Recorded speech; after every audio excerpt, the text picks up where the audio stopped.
नमस्कार मंडळी. तर आज मी नाचणीचं 2 किलो पीठ दळलं, घरच्या घरीच दळलेलं आहे.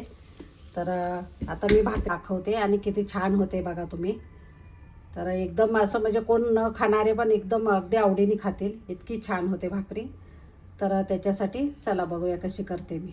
तर मंडळी पॅन ठेवलेला आहे मी, तुम्ही पातेलं पण ठेवू शकता. आता याच्यामध्ये थोडंसं मी गरम पाणी घातलेलं आहे. थोडंसं चिमूटभर मीठ टाकते मी.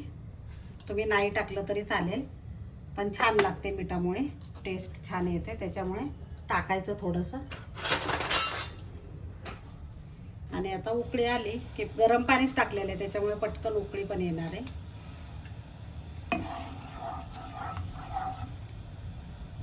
थोडंसं मीठ मिक्स केलं मी.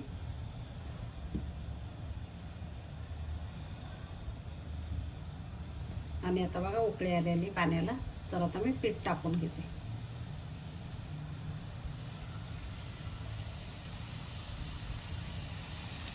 आणि चांगलं मिक्स करायचं पीठ.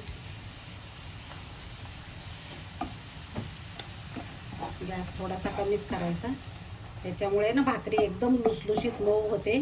2 दिवस पण अशीच भाकरी राहते, अजिबात कडक होत नाही आणि आपल्याला खायला पण कंटाळा येत नाही. तर आता गॅस बंद करायचा. गॅस बंद केला मी आणि आता थोडंसं मिक्स करायचं. हे बघा किती छान गोळा झालेला आहे मस्त.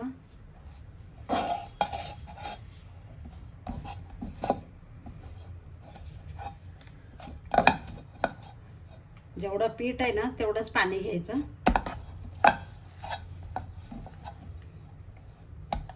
आता हे थोडंसं गार होऊ देऊया आणि मग मळायचं. आपण परातीमध्ये घेऊन चांगलं मळून घ्यायचं मस्त.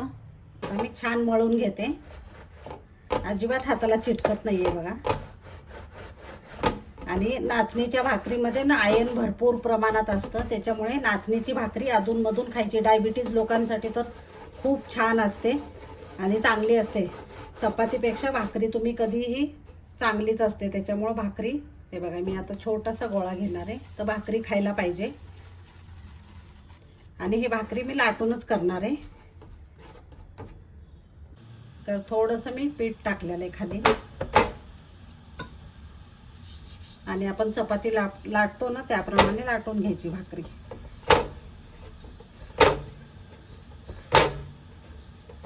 थोडंसं वाटलंच तर पीठ वरनं लावू शकता तुम्ही, चिटकत असेल तर. या पद्धतीने लावायचं आणि परत चांगली मस्त लाटून घ्यायची.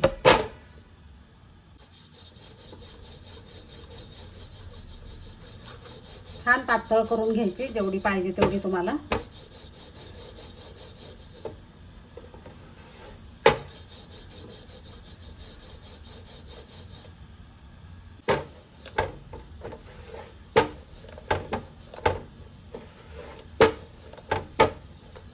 आता छान झालेली आहे बघा. मंडळी तवा तापलेला आहे, तर आता टाकून घ्यायची भाकरी. आणि थोडंसं पाणी, आपण पीठ लावलेलं आहे त्याच्यामुळे थोडंसं पाणी लावायचं, नॉर्मल भाकरीला जसं लावतो तसं. आता पलटी करायची. आपण ज्वारीच्या वगैरे भाकरीला पाणी लावतो ना त्या पद्धतीने. हे बघा किती छान झालेली मऊ वरतून. आता एक साईड झालेली. तर मंडळी तुम्ही मी तूप लावते, तुम्हाला तूप नसेल ना लावायचं, तुम्ही डाएटसाठी वगैरे करत असाल तर तुम्ही बिना तुपाची पण करू शकता, पण तूप लावल्यावर खूप छान लागते ही. तर मी दोन्ही साईडनी तूप लावणार आहे. आणि कशी टम्म फुगते बघा, किती छान झालेली भाकरी, अगदी पुरणपोळी सारखी फुगलेली मस्त दोन्ही साईडनी.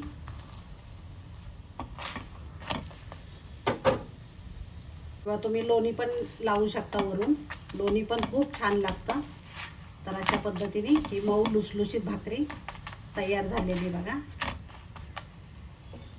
एकही डाग न पडता मस्त एकदम भाजलेली आणि खायला खूप पौष्टिक आहे. तर मंडळी दुसरी पण तयार झालेली, त्याच पद्धतीने मी केलेली. थोडंसं पाणी लावून घ्यायचं म्हणजे पिठाळ दिसत नाहीये म्हणून पाणी लावायचं. तुम्ही तेलावर पण लाटू शकता त्याला, तुपावर तेलावर.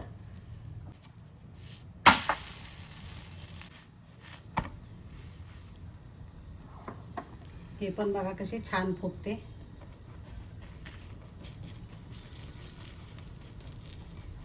टम्म फुगतात अगदी. तर तेवढ्या पिठामध्ये ना 3 भाकरी झाल्या.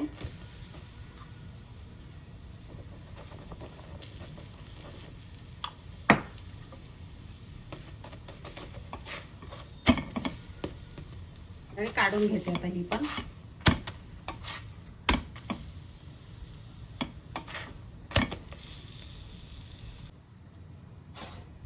आणि आता तिसरी भाकरी टाकते.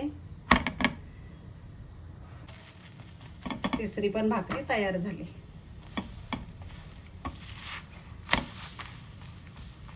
तर मंडळी तुम्ही भाकरी बघू शकता किती मऊ झालेली, एकदम छान झालेली. खूप मस्त होतात. या पद्धतीने केल्या ना तर खूपच छान होतात. हे बघा एकदम मऊ झालेले आहेत भाकरी आणि खूप छान टेस्टी लागतात. त्याच्याबरोबर मी भेंडीची भाजी केलेली. तर खूप छान आज संध्याकाळचा बेत आहे. तर नक्की ट्राय करा. आवडलं तर लाईक, शेअर आणि सबस्क्राईब करायला विसरू नका. धन्यवाद.